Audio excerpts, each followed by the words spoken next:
Hey guys, போன சாப்டரோட முடிவில் நம்ம ஹீரோ வந்துட்டு அந்த டிசாஸ்டர் பீஸ்ட் கிட்ட உன்னால பெயினை ஃபீல் பண்ண முடியுமான்னு கேட்டிருப்பான். அதுக்கப்புறம் என்னாச்சுங்கிறது இந்த சாப்டர்ல பார்க்கலாம். இந்த கதையுடைய ஆரம்பத்திலேயே அந்த பீஸ்ட் வந்துட்டு ஒரு ஹியூமனா இருந்துட்டு என்னையே பெயின் ஃபீல் பண்ண வைக்க போறியா, ரொம்பவே எக்ஸ்பெக்ட் பண்ணிட்டேன். பெயினை கொடுக்க வேண்டியது எங்களுடைய வேலை. அது தலையில இருக்க கொம்ப டென்டக்கல்ஸை யூஸ் பண்ணி அட்டாக் பண்ணுது. நம்ம ஹீரோவும் அந்த அட்டாக் எல்லாத்தையுமே டாச் பண்ணிட்டு ஒரு பஞ்சை லான்ச் பண்றான். நான் அதை முடிச்சிட்டேன்னு நினைக்கிறேன். அப்படிங்கிறப்போ அதோடைய மேஜிக் இன்னும் அதிகமாகிறத நோட்டீஸ் பண்றான். உடனே அதுவும் அட்டாக் பண்ண அதோடைய டென்டிகல்ஸ் ஃபாஸ்டா இருந்தாலும் என்னுடைய தண்டர் வேவ் அதை விட வேகமா இருக்கேன் அப்படின்னு சொல்லிட்டு அதை அட்டாக் பண்றான். ஆனா நம்ம ஹீரோவுடைய அட்டாக் பவர் தான் ரொம்ப கம்மியாச்சு. அதோட ஹெட்லயே இவன் பஞ்ச் பண்ணியிருந்தாலும் அது அந்த அளவுக்கு டேமேஜே கொடுக்கலாம். உடனே அந்த டிசாஸ்டர் பீஸ்டும் நீ 0 லெவல்ல இருந்துட்டு இந்த அளவுக்கு ஃபாஸ்டா மூவ் ஆகுறான், ஆனா நீ என்னதான் பண்ணாலும் என் கண்ணுக்கு ஒரு பூச்சி மாதிரி தான் தெரியற அப்படின்னு சொல்லிட்டு டென்டிகல்ஸை வச்சு கண்டினியூ அட்டாக் பண்ணுது. உன்னோட அட்டாக் பவரை வச்சுட்டு நீ என்ன 100 டைம்ஸ் ஹிட் பண்ணாலும் அது எனக்கு கொஞ்சம் கூட வலிக்க போறதில்ல. அதுவே நான் உன்னை ஒரு ஹிட் பண்ணனா இந்த மேட்ச் இங்கேயே முடிஞ்சிடும். அதை எதையுமே பொருட்படுத்தாம நம்ம ஹீரோவும் கண்டினியூ அட்டாக் பண்ண ஒரு கட்டத்துல அது நம்ம ஹீரோவை தூக்கி எரிஞ்சிடுது. அடுத்த நிமிஷமே டென்டக்கிள் யூஸ் பண்ணி அவனை அட்டாக் பண்ண வர அதை ஈஸியா டாச் பண்ணிட்டு உன்னால முடிஞ்சதை ட்ரை பண்ணுன்னு சொல்ல உடனே அந்த டிசாஸ்டர் பீஸ்ட் வந்துட்டு உன்னோட பாடி மேல ஸ்ப்ரெட் ஆகுற அந்த கரண்ட் அதுதான் உன்னுடைய ஸ்பீடை பூஸ்ட் பண்ணதுல எவ்வளவு நேரத்துக்கு நீ இதை கண்டினியூ பண்றேன்னு நானும் பாக்குறேன். இதே நேரத்துல நம்ம ஹீரோவும் மனசுக்குள்ள அந்த டென்டிகல்ஸ் வந்துட்டு மேஜிக் பவர் கிடையாது, அந்த டிசாஸ்டர் பீஸ்டுடைய ஒரு பாடி பார்ட். அதனாலதான் என்னுடைய மீமிஸ் வந்துட்டு இது வரைக்கும் ட்ரிகர் ஆகல. நான் 18ல இருந்து 19 அட்டாக் பண்ணிட்டேன், ஆனா அது எல்லாமே யூஸ்லெஸ் தான். என்னுடைய ஸ்கில்ல நான் ஸ்டாப்பா யூட்டிலைஸ் பண்ணிட்டு இருக்கிறதுனால என்னுடைய மானா ட்ரெயின் ஆயிட்டு வருது. இதை நான் கண்டினியூ பண்ணிட்டு இருந்தேன்னா என்னோட ஸ்பீடு வந்துட்டு ட்ராப் ஆகிடும். அப்ப என்னுடைய மொத்த மானாவையும் அட்டாக்ல இன்ஃபியூஸ் பண்ணி ஒரு கிரிட்டிக்கல் ஹிட் கொடுத்தாலும் போதும், இந்த மேட்ச்ல நான் வின் பண்ணிடுவேன். அதை ட்ரிகர் பண்றதுக்கு நம்ம ஹீரோவும் வேகமா அதை அட்டாக் பண்ண போறோம். அதோடைய டென்டக்கல் அட்டாக்ல இருந்து எஸ்கேப் ஆகிட்டு கண்டினியூஸா அதை ஹிட் பண்ணிட்டே இருக்கான். சடனா அதோடைய டென்டக்கல்ஸ் யூட்டிலைஸ் பண்ணி நம்ம ஹீரோடைய வயித்தை கிழிச்சிடுது. உடனே அந்த டிசாஸ்டர் பீஸ்ட் வந்துட்டு நீ கண்டிப்பா ஒரு முட்டாளதான் இருக்கணும், கண்மூடித்தனமா என் மேல இத்தனை அட்டாக்கை லான்ச் பண்ணிருக்கேன், என்ன பெயினை ஃபீல் பண்ண வைக்க போறேன்னு சொன்னா. ஆனா உண்மையை சொல்லணும்னா உன்னுடைய டிஃபென்ஸ் வந்துட்டு அதிகமா தான் இருக்கு, அதனால தான் நீ இன்னும் உயிரோட இருக்க.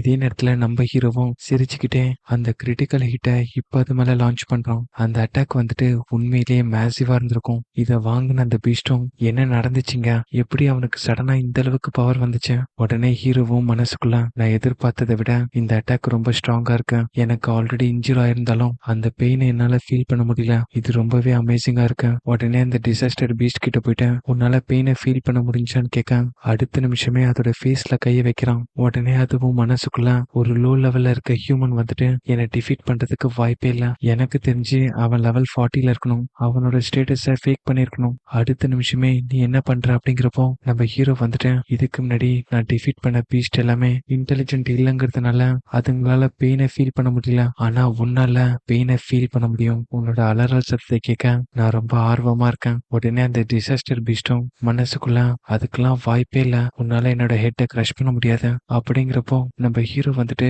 வேற ஹேண்ட்லயே அதை கிரஷ் பண்ணிடுறான். இதன் மூலியமா கிரிட்டிக்கல் ரேட் வந்துட்டு இப்போ 4% ஆயிடுது. கொஞ்ச நேரத்திலேயே அந்த கிரிட்டிக்கல் ஃபீலிங் வந்துட்டு மறைய ஆரம்பிக்குது. இதன் மூலியமா அவனால பெயினை திரும்பவும் உணர முடியுது. உடனே அந்த ஸ்டோன் வந்துட்டு டிரான்ஸ்பரண்ட் ஆகுது. இதன் மூலியமா உள்ள பீஸ்ட் இல்லைங்கிறத நம்ம ஹீரோவும் புரிஞ்சுக்கிறான். அடுத்த நிமிஷமே ஒரு பஞ்சை கொடுத்து அதை டெஸ்ட்ராய் பண்ணிடுறான். நான் இபேரிய கிட்ட போறதுக்கு முன்னாடி நான் பண்ண வேண்டிய ஒரு விஷயம் இருக்கு அப்படின்னு சொல்லிட்டு வெளியில இருக்க உல்ஃபை வர வைக்கிறான். அதை பார்த்த நம்ம ஹீரோவே ஷாக் ஆயிடுறான், ஏன்னா அது முன்னை விட இப்ப ரொம்ப பெருசா இருக்கு. அது மட்டும் இல்லாம இதுக்கு முன்னாடி அது லெவல் 16ல இருந்திருக்கும், ஆனா இப்போ அது லெவல் 19ல இருக்கு. அப்பதான் நம்ம ஹீரோவுக்கு ஒரு விஷயம் புரிய வருது, இது எந்த அளவுக்கு லெவலப் ஆகுதோ அந்த அளவுக்கு பெருசா உருமாறும். இதுக்கு முன்னாடி அந்த கேட் உருமாறின மாதிரி அதை பாக்குறதுக்கு நான் வெயிட் பண்ணிட்டு இருக்கேன்னு சொல்ல இங்கே இந்த சாப்டர் முடியுது. அடுத்த சாப்டரோட ஆரம்பத்திலேயே இபேரியா வந்துட்டு அந்த கிரீன் பேரியர் வேனிஷ் ஆகிறத பார்த்துட்டு டென்மா அதை டெஸ்ட்ராய் பண்ணிட்டான்னு நினைக்கிறேன். அப்படிங்கிறப்போ இது ஷாக்ல பாக்குற ஜோஷ்வாவும் 10 மினிட்ஸ்ல கிரீன் பேரியரை டெஸ்ட்ராய் பண்றதுங்கிறது இம்பாசிபிள், இன்கேஸ் அதுல இன்டெலிஜென்ட் பீஸ்ட் இல்லைனாலும் இவ்வளவு சீக்கிரத்துல கிளியர் பண்ணது டெரிஃபைங்கா இருக்கு. இதே நேரத்துல நம்ம ஹீரோவை காட்டுறாங்க, லாங் டிஸ்டன்ஸ்ல இருந்து டிராவல் பண்ணது, இப்ப கண்டினியூஸா காம்பாக்ட் யூட்டிலைஸ் பண்ணுது.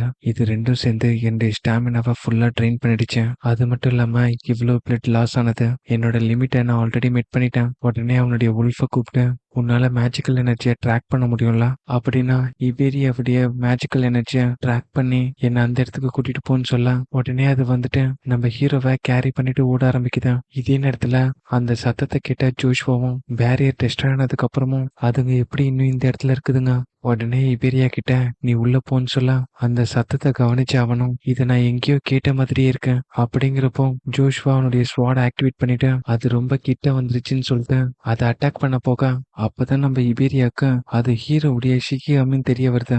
உடனே ஜோஷுவாவை பார்த்து நிறுத்து, அது டென்மாவுடைய ஷிகியாமின்னு சொல்ல அடுத்த நிமிஷமே நம்ம ஹீரோ வந்துட்டு அந்த உல்ஃப் மேல இருந்து கீழே விழறான். இதை பார்த்த ஜோஷ்வாவும் இவன் எப்படி ஷிகிகாமியை கண்ட்ரோல் பண்றான், இவன் ஷிகிகாமி யூசரே கிடையாதே, அது மட்டும் இல்லாம இவனுக்கு லெவலே இன்க்ரீஸ் ஆகாது, ஆனா ரொம்ப ஸ்ட்ராங்கா இருக்கான். உடனே இபேரியாவும் டென்மா கிட்ட ஓடுறான். அவனும் இபேரியாவை பார்த்துட்டு கண்ணை மூடிட்ட அவன் இறந்துட்டான்னு சொல்லிட்டு அழ ஆரம்பிச்சிடுறான். உடனே பக்கத்துல இருக்க ஜோஷுவாவும் அவன் இன்னும் சாகல, நீ அழணும்னு அவசியமா இல்ல. இதை கேட்டு அவனும் உண்மையதான் சொல்றியான்னு கேட்க அவன் ப்ராப்பரா பிரீத் பண்ணிட்டு இருக்கான். ஆனா அவனுடைய இன்ஜுரிஸ் ரொம்ப சிவியரா இருக்க, நம்ம அவனுக்கு சீக்கிரமா ட்ரீட்மெண்ட் கொடுக்கணும். உன்கிட்ட கொடாம பேண்டேஜ் வச்சிருக்கியான்னு கேட்க பதிலுக்கு இபேரியாவும் என்கிட்ட இருக்குன்னு சொல்லிட்டு அவனை தூக்கிட்டு போறான். ஒரு வழியா ட்ரீட்மெண்ட்டை பார்த்ததுக்கு அப்புறம் என்னோட டேட் சொன்னது உண்மைதான், காம்பேக்ட் பவர்னு வரும்போது என்னோட லைஃப் டைம்ல டென்மார்க்கு ஈக்குவலா என்னால வரவே முடியாது. ஆனா என்னால ஒரு விஷயத்த டென்மார்க்காக பண்ண முடியும். நான் வந்துட்டு ஒரு விண்ட் எலமெண்டலிஸ்ட், என்னால காத்தையும் கரண்ட்டையும் கண்ட்ரோல் பண்ண முடியும். இதை வந்துட்டு வேர்ஸ்டைல்னு சொல்லுவாங்க. என்னால காம்பேக்டையும் கொடுக்க முடியும், சப்போர்ட்டையும் கொடுக்க முடியும். அது மட்டும் இல்லாம என்கிட்ட இருக்க கிஃப்ட் என்னன்னா ஹீல் ஃபோக்கஸ். இது ஒரு பாட்டம் டயர் ரேங்க் தான். இதை பயன்படுத்தி என்னையும் என் கூட இருக்கிறவங்களையும் என்னால ஹீல் பண்ண முடியும். ஆனா இது வரைக்கும் நான் இதை பயன்படுத்தினதே இல்லை. ஆனா டென்மார்க்காக இதை எத்தனை டைம் வேணாலும் யூட்டிலைஸ் பண்ணுவேன். அடுத்த நிமிஷமே ஹீல் விண்டுங்கிற அந்த ஸ்கில்லை பயன்படுத்துறான். சீக்கிரமா குணமாயிட்டு வான்னு சொல்ல இந்த சீனை அப்படியே கட் பண்ணி கமாண்டர் மெண்டு இருக்க இடத்த தான் காட்டுறாங்க. அந்த சேவியர் காய் வந்துட்டு செம்மாட்டி வாங்கி கீழே விழுந்து கிடக்குறான். இதே நேரத்துல சோ வந்துட்டு அவளால முடிஞ்ச அளவுக்கு பட்டர்ஃபிளை யூட்டிலைஸ் பண்ணி அவனை ஹீல் பண்ணிட்டு இருக்கான். அவுட் சைட்ல என்ன சுச்சுவேஷன் கேட்க பதிலுக்கு அந்த காயும் உடனே இங்க இருந்து ஓடுங்க, நான் ஃபேஸ் பண்ண அந்த ஆப்போனன்ட் வந்துட்டு பவரா இருக்கட்டும், ஸ்பீடா இருக்கட்டும், இல்லைன்னா டிஃபென்ஸா இருக்கட்டும், எல்லாத்துலயுமே டாப் நாச்சா இருந்தான். ஸ்பெஷல் கிரேட்ல இருக்க சேவியர் கூட அவனை எதிர்த்து சண்டை போட முடியாது. நம்மள மாதிரி ஹியூமன்ஸால அந்த மான்ஸ்டரை டிஃபீட் பண்ண முடியாது.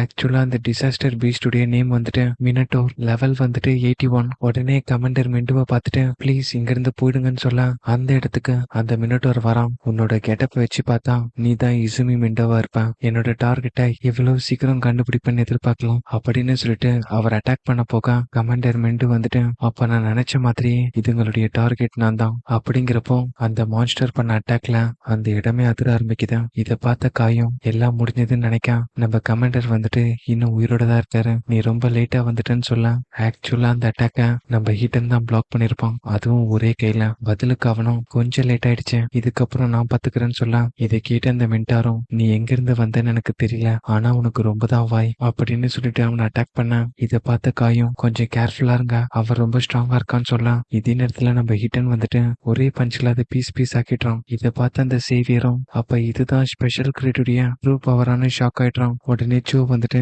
ஒரு வழியா இது முடிஞ்சதுன்னு சொல்ல பதிலுக்கு ஹிட்டனும் இன்னும் எதுவுமே முடியலன்னு சொல்ல அந்த பர்பிள் பேரியர் வந்துட்டு இப்ப ரெட் பேரியரா மாறுது. இதே நேரத்துல அந்த பேரியருக்குள்ள அங்க இருந்த ஃபிளேம் டீமன் கிங் வந்துட்டு இதுக்காக தான் நான் காத்துட்டு இருந்தேன்னு சொல்ல அவனுக்கு பக்கத்திலேயே ஒயிட் ஓனிங்கிற ஒரு டீமனா காட்டுறாங்க. உடனே அவங்களுக்கு பின்னாடி வந்த டீமன் ஜெனரலும் அன்னெசரியா எதுவுமே பண்ணாதீங்க, நமக்கு கொடுத்த மிஷின் வந்துட்டு அந்த பர்சனை கேப்சர் பண்ணணும், இதுல மட்டும் ஃபெயில் ஆயிட்டோம்னா என்ன நடக்கும் தெரியும்ல. உடனே அந்த ஃபிளேம் கிங் வந்துட்டு நம்மள டைரக்டா அந்த டார்கெட் இருக்க இடத்துக்கே அனுப்பியிருக்கலாமே, எதுக்கு தேவையில்லாம பேரியருக்குள்ள அனுப்பியிருக்காரு. உடனே டீமன் ஜெனரல் வந்துட்டு நம்ம எவ்வளவு ஸ்ட்ராங்குங்கிறத ஹியூமனுக்கு காட்டுதான் இந்த ரெட் பேரியர்ல அனுப்பியிருக்காரு, இந்த மிஷினை எந்த ஒரு இன்டிஃபியரும் இல்லாம நம்ம கம்ப்ளீட் பண்ணணும். உடனே ஃபிளேம் கிங் வந்துட்டு நம்ம டெஸ்டினேஷன் எங்க இருக்குன்னு தெரியுமான்னு கேட்க பதிலுக்கு அந்த டீமன் ஜெனரலும் நீ கவலைப்படாத, லிங்கா நம்மள கைட் பண்ணுவாரு, ஹியூமன் வேர்ல்டுல இருக்க அந்த டீமன் ஐய வச்சு. அது மட்டும் இல்ல அந்த பர்சனால ஈவில் ஐய யூட்டிலைஸ் பண்ணி கோஆர்டினேட்ஸை பாக்குறது மட்டும் இல்லாம இப்ப என்ன நடக்குதுன்னு கூட பார்க்க முடியும். அது மட்டும் இல்ல நம்ம டார்கெட் இருக்க